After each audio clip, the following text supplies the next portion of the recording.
Welcome to Instant Deck Techs. The aim of this series is to give you a short, concise guide on how to build a certain deck. It won't cover every card, but we'll go through all the categories and go over the types of cards needed to make the deck work. Any card mentioned will be down in the description below. The commander of this deck is Slogurk the Overslime.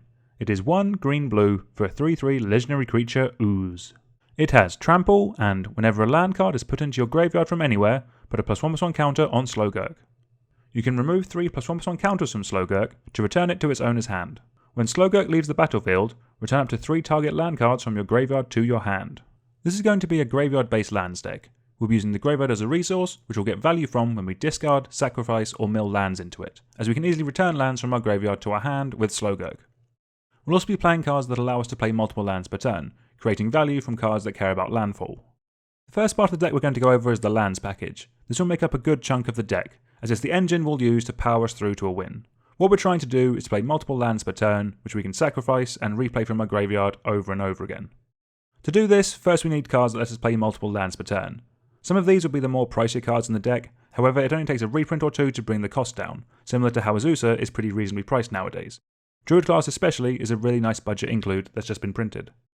Next up is cards that let us sacrifice our lands so we can get them into the graveyard. This will also play into some of our win conditions, so do keep an eye out for them later. Apart from Zuran Orb, which is worth considering as it's free to cast, the rest all have some great utility in the deck.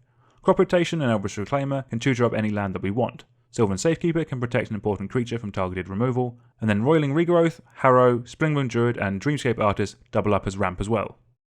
One of the reasons we're fine sacking all these lands is that our commander, and then these cards here, let us bring back cards from the graveyard, either to play or to our hand. These are mainly here for redundancy from our commander, so aren't as important as the others, but having some of them in the deck gives you backup in case things go badly and Slogurk becomes too pricey to recast. Moving on to our ramp, in this deck I would recommend it all in Rampant Growth style effects. They go through and get lands from the deck and put them into play. I'd rather this than creatures that tap for mana, as they don't synergize as well with what the deck is trying to do. I put my favourite on screen here, but anything like this will work. When building this section, remember if you're running the Harrow effects we previously mentioned, to include them in your ramp count as well. Next up is our card draw. As we have blue, this shouldn't be too difficult, but we're looking specifically for bits that tie into all the lands that we're playing. First up is Tatyova, AC and Uro. The first two are great landfall creatures that will draw us a ton of cards and get silly with spells that dump a whole load of lands into play in one go. AC and Uro also let us have turns with extra land drops, so they do double duty there. We also then have Trade Routes, which is just the right level of value durdle. 1 mana to discard a land card, to draw a card, and then with our commander or some of the other effects we can get that land back and do it all over again. Then we have cards that let us play lands on the top of our library. This is effectively card draw, and they do go up a notch if your budget allows for fetch lands, so that you can shuffle away any non-lands and attempt to get a land on top that you can then play. And then, because it's me, I would be tempted to run a smattering of self-mill. The more lands in our graveyard the better, as not only do they buff up Slogurk, we'll always be able to get them back whenever we need, and they'll play into some of our WINCONS as well. Next up is our interaction. We can run a good selection of cheap spells with some powerful bounce effects as our board wipes. First up is the cards that remove a threat and leave something behind. I'm a big fan of these in Commander, where the level of threats floating around is generally higher than the creatures that these leave behind, and they're also nice and cheap to cast. And then because we're in Simic, we can also run Kenrith's Transformation and Imprisoned in the Moon, if we need to turn off an opponent's troublesome commander.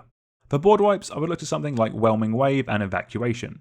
It's highly probable in this deck we'll have more mana than our opponents, so we can float it all, recast a load of our spells, and also get trigger off of Slogurk leaving the battlefield as well.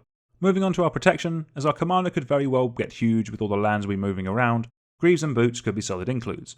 Then to protect our graveyard, I'm a big fan of Perpetual Timepiece, which also helps us mill as well. Okay, so we've got the value engine down, let's talk about some ways of winning the game. First up is Walk the Aeons. It does require a bit of setup, and it is a bit cute, but it could be a good way of winning a game. What we need is our commander, some cards that let us play 2 extra lands per turn, either 3 lands in hand or 3 counters on Slogurk. Walk the Aeons in hand, and then 9 mana, we can take infinite turns. We'll play our commander, play 3 lands so that it then has 3 counters on it. We then cast Walk the Aeons. We can buy it back by sacking those 3 lands. We can then remove the counters to return Slogurk to our hand, and then get the 3 lands back. On the next turn, you do it all again, and then the next turn, and then the next turn, infinitely until you win the game. As I said, it does take a bit of setup, but it could be a cool way of winning. A slightly more classic win condition in a lands-based deck is cards with landfall that make tokens. These will all very quickly make a commanding board state, and are disgusting when we have multiples of them out at the same time. If you want to expedite those cards, you can run Scapeshift or Reshape the Earth. With any landfall cards already in play, these should really push things to the end game nice and quickly. And then to synergize with all the lands we'll be sacking, perhaps from a Scapeshift, we can run Turn Timber Sower or Titania, another great way of making an army out of nowhere in this deck. But then what to do with all those lands in our bin? We can run something like Splendid Reclamation and World Shaper. It can be scary how many lands these cards can put into play. The only downside really will be keeping track of all your triggers. And to make sure those cards pop off nice and big, to help get some extra lands in the graveyard, there is also Ayula's Influence, Baleforce 1 in all its glory.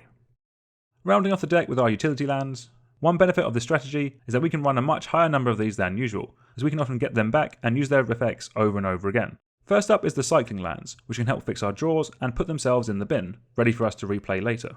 Then you also have lands that either sack themselves or sack other lands for additional effects. All of these are much better than they normally are. As mentioned, we can do it over and over again. I'm personally a big fan of Blast Zone in this deck, as in these colours we are a little light on board wipes, and then Cephalid Colosseum will be great at repeatedly putting a ton of cards into our graveyard. And then, as it's a lands deck that has ways of shooting up lands, we can run Dark Depths and Thespian Stage to cheat out a Flying 2020. And then finally, with all the non-basics we can pack in the deck, Field of the Dead will easily add a ton of extra tokens to play, so our tokens and plants can fight together and kill our opponents. The rest of your mana base will be very dependent on what you have available to you. We've recently released a video with some advice on building a deck with a budget mana base, which might be of help. Until next time, please like, share and subscribe, and let us know down in the comments if there are any commanders you'd like to see a deck tech on. Thank you very much for watching.